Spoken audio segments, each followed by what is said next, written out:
নমস্কার বন্ধুরা, সুলেখা রান্নাঘরে তা কুমড়ো আলু দিয়ে আর ছোলা দিয়ে একটা ছক্কা বানিয়ে দেখাচ্ছি। কুমড়ো আলুর ছক্কা যাকে বলে, একদম সম্পূর্ণ নিরামিষ। তা কীভাবে করছি আপনাদের সাথে শেয়ার করছি। তবে এইগুলো আমি এখন কেটে নেব। ছোলাটাকে একটু আমি প্রেশার কুকারে সিদ্ধ করে দিচ্ছি একটু নুন দিয়ে। ছোলাটা সিদ্ধ হলে যেহেতু কুমড়ো আলুর তরকারি খুব তাড়াতাড়ি হয়ে যায় ছোলাটা সিদ্ধ থাকলে, অল্প একটু নুন দিয়ে দিলাম।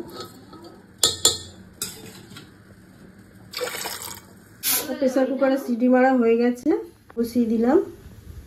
কড়াইটা গরম হয়ে গেছে, আমি সাদা তেল দিচ্ছি। তেলটা গরম হয়ে গেছে, আলুগুলো প্রথমে আমি ভেজে নেব।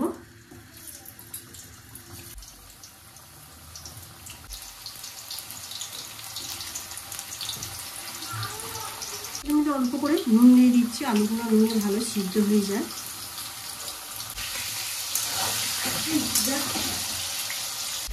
আলুগুলো দেখো লাল লাল করে ভেজে নিয়েছি, একদম গ্যাসটা সিমে রেখে।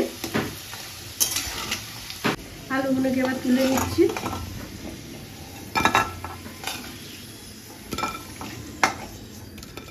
ফোড়নে দিচ্ছি গোটা জিরে, আর দিচ্ছি 4টে শুকনো লঙ্কা, আর দিলাম 2টো তেজপাতা। এবার টমেটো দিয়ে দিচ্ছি।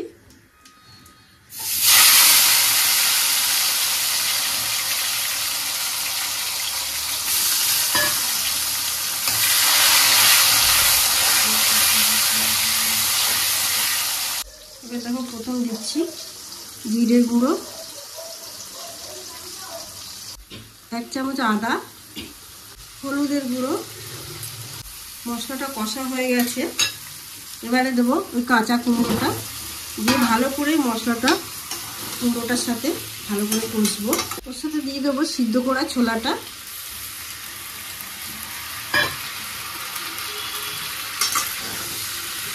গ্যাসটাকে জোরে রাখছি এই সময়।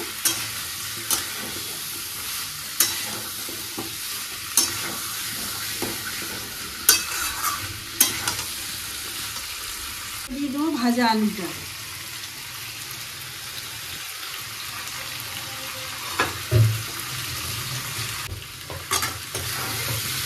ভালো করে কষবো এবারে। নুনটা যেহেতু তেলে আমি দিয়েছিলাম তাই নুনটা এখানে দিচ্ছি না। এখন এখানে একটু কাজু বাদাম আর কিশমিশ দিচ্ছি। তরকারিটা দেখো পুরো একদম কষা, সুন্দর একটা গন্ধ বেরিয়েছে। মানে একদম কষা হয়ে গেছে, তেল বেরিয়ে গেছে, বোঝাই যাচ্ছে। এবারে আমি এখানে জল দিয়ে দেবো, জলটা আন্দাজ মতো। অল্প একটু কাশ্মীরি লঙ্কার গুঁড়ো দিচ্ছি কালারটা আসার জন্যে।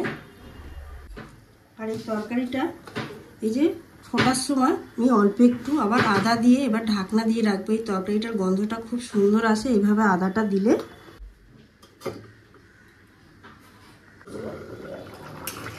ঢাকনা খুলছি, দেখো ভালোভাবে ফুটছে, এখনো কুমড়োটা সিদ্ধ হয়ে এসছে অল্প। আর একটু এবার আমি আর ঢাকনাটা দেবো না, ঢাকনা খুলে নিচ্ছি যেহেতু কুমড়ো না তো ঘেটে যায়। এভাবে ঢাকনা দিয়ে রান্না করলে তাহলে কুমড়োটা গোটা গোটা এরকম থাকে না।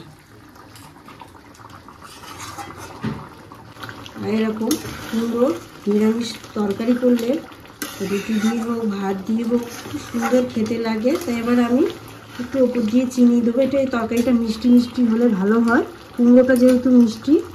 চিনি দিয়ে দিচ্ছি অল্প ওপর দিয়ে। এটা দিয়ে দেখো নাড়ছি, কতটা ঝোল কমে গেল। তার নুনটা তখন দিয়েছিলাম, একটু মুখে দিয়ে দেখবো নুনটা ঠিক আছে কিনা। একটু সামান্য নুন লাগবে, একটু নুন ছড়িয়ে দিলাম। দিয়ে গ্যাসটাকে এই সময় বন্ধ করে দিয়ে আমি একটা মশলা করছি।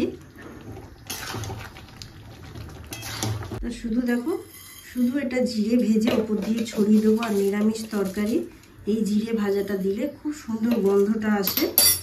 ভালো করে দেখো ভাজা হয়ে গেছে, আমি আবার লাবিয়ে নিচ্ছি। তরকারিটা ঢেলে নিচ্ছি।